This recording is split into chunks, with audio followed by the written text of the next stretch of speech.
নেচে গিয়ে মঞ্চ মাতালেন ২৭ বছরের মিঠুন চক্রবর্তী। বাঙালি বাবু বা দাদা নামে পরিচিত বাংলার মিঠুন চক্রবর্তী। সুপারস্টার মিঠুন চক্রবর্তীর জনপ্রিয়তা গোটা দেশ জুড়ে। একসময় বলিউড ইন্ডাস্ট্রিতে রাজ করেছেন বাঙালি সন্তান মিঠুন চক্রবর্তী।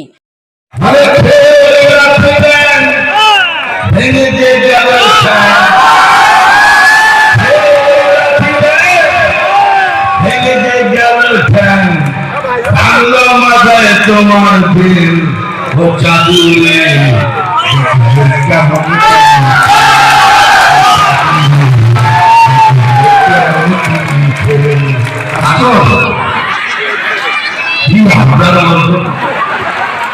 আমি একটা রাজনীতিক নির্দেশ যারা নাচতে হবে আমি ডায়লগও বলবো।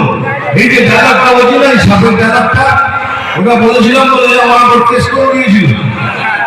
বুঝলে এই ডায়লগটা নাকি হিংস, অভিনন্দ পিকচারের ডায়লগ, এটা বলে নাকি হিংস হচ্ছে। আমি জয় বেড়াও নই, বেড়ে বেড়াও নই, আমি জয় বেড়াও নই, বেড়ে বেড়াও নই, আমি হলাম সেই সাপ যে গর্ত থেকে ছড়ে ছড়ে নির্মাণ করে।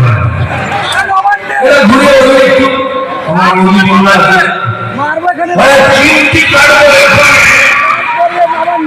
আর লাল টিভির জনন হলে এখানে সেখানে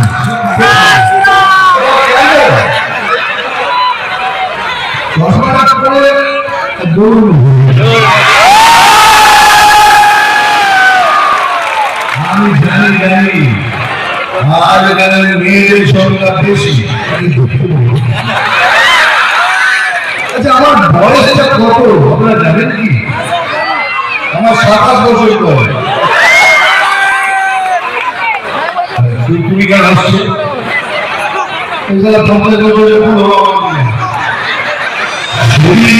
শরীর বয়সে হয়, মন মন এখনো শরীর বাচ্চাদের সাথে খেলতে ভালোবাসি।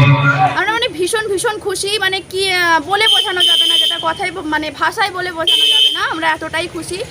ধরুন সব সময় তো মানে আমরা সাধারণ মানুষের তো আর সুযোগ হয় না যে ওনাকে মানে দেখবো, তো উনি এসছেন, সবার অনুরোধ রেখেছেন, আমরা ভীষণ খুশি। এবং মহিলাদের অনুরোধে উনি ওনার চোখের চশমা খুলেছেন এবং গান করেছেন। এবং আমাদের যে মহিলাদের বাড়তি ইচ্ছে ছিল উনি একটু নাচ করবেন, সিনেমার ডায়লগ দেবেন, তো উনি মহিলাদের অনুরোধে সেটাও করেন। ভালো লাগলো, খুব সবাইকে খুব আনন্দ দিল, আর ডায়লগ বললো কিছু, মানে সবাইকে খুবই ভালো লাগলো।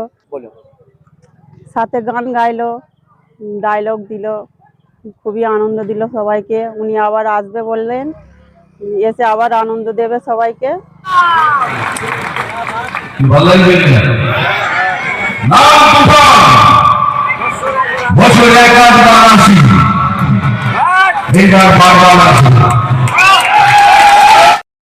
কালো পাঞ্জাবি, চোখে কালো চশমা, মাথায় কালো টুপি, সাধারণ মানুষের অনুরোধে ছবি তোলার পোজ দিলেন মঞ্চ থেকে।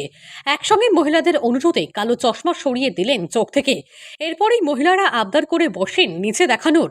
সুপারস্টার তখন রাজি না হলেও পরবর্তী সময় দুটি গানের কলি গিয়ে শোনান।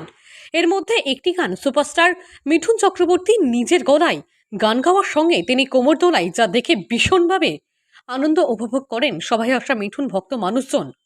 হাওড়া থেকে রাকেশ মাইতির রিপোর্ট, লোকাল 18 বাংলা।